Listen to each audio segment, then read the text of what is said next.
और आइए आगे बढ़ते हैं। मध्य प्रदेश के विधानसभा चुनाव के लिए बीजेपी ने उम्मीदवारों की दूसरी लिस्ट जारी की है, जिसमें राष्ट्रीय राजनीति के कद्दावर चेहरों को उतार करके सियासी पंडितों को बीजेपी ने चौंका दिया है। दूसरी लिस्ट के 39 नामों में कई केंद्रीय मंत्री, सांसद और पार्टी पदाधिकारी शामिल हैं।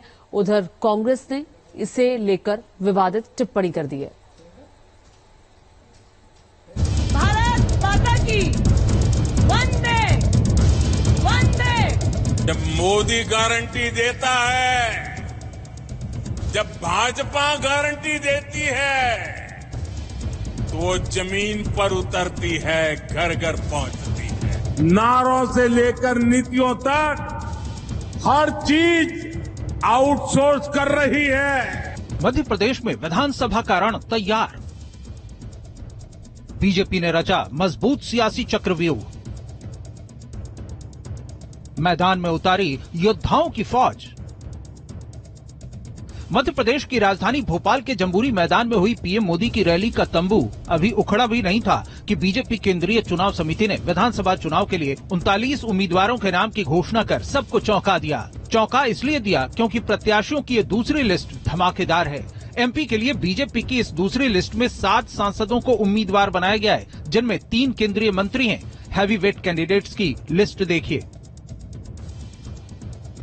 केंद्रीय कृषि मंत्री नरेंद्र सिंह तोमर को दिमनी से उम्मीदवार बनाया गया है, तो प्रहलाद पटेल नरसिंहपुर से प्रत्याशी घोषित किए गए। मंत्री फग्गन सिंह कुलस्ते को निवास से प्रत्याशी बनाया गया है। पार्टी महासचिव कैलाश विजयवर्गीय को इंदौर 1 से टिकट दिया गया है, तो वहीं सांसद राकेश सिंह जबलपुर पश्चिम से मैदान में उतरेंगे। सांसद रीति पाठक को सीधी से उतारा गया है।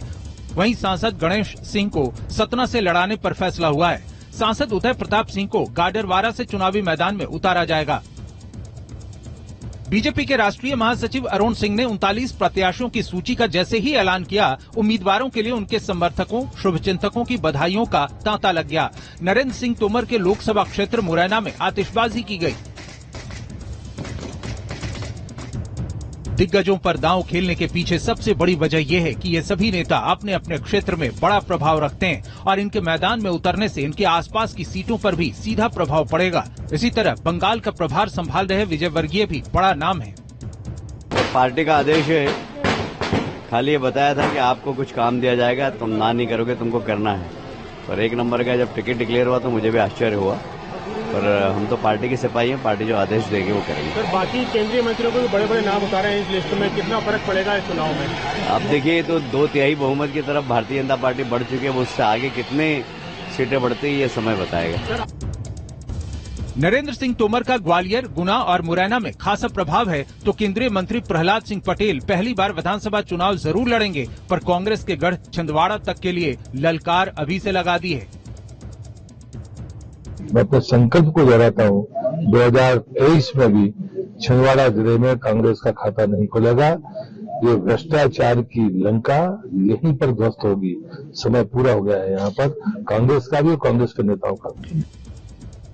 बीजेपी ने जिस तरह से दिग्गजों पर दांव खेला है, इससे साफ जाहिर है कि पार्टी हर हाल में चुनाव जीतना चाहती है। उधर एमपी कांग्रेस ने बीजेपी की इस लिस्ट को लेकर विवादित टिप्पणी कर सियासी संग्राम तेज कर दिया है।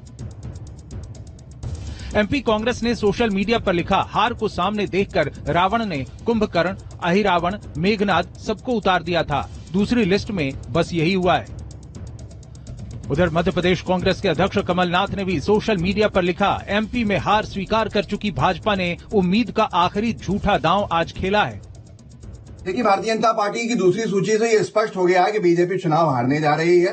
भारतीय जनता पार्टी के पास चुनावी मैदान में कांग्रेस के खिलाफ उतारने के लिए चेहरे नहीं है। इतने सारे वर्तमान सांसदों को टिकट देना पड़ा है बीजेपी को। ये ज्यादातर वो हैं जो चीफ मिनिस्टर इन वेटिंग रहे हैं।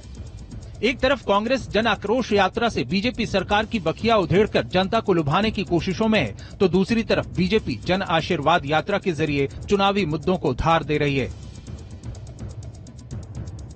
एमपी की कुल 230 सीटों में से बीजेपी ने अब तक 2 लिस्ट मिलाकर 78 उम्मीदवारों के नाम तय कर दिए हैं और इससे साफ हो चुका है कि बची हुई 152 सीटों पर भी बीजेपी की तरफ से चौंकाने वाले नाम दिख सकते हैं।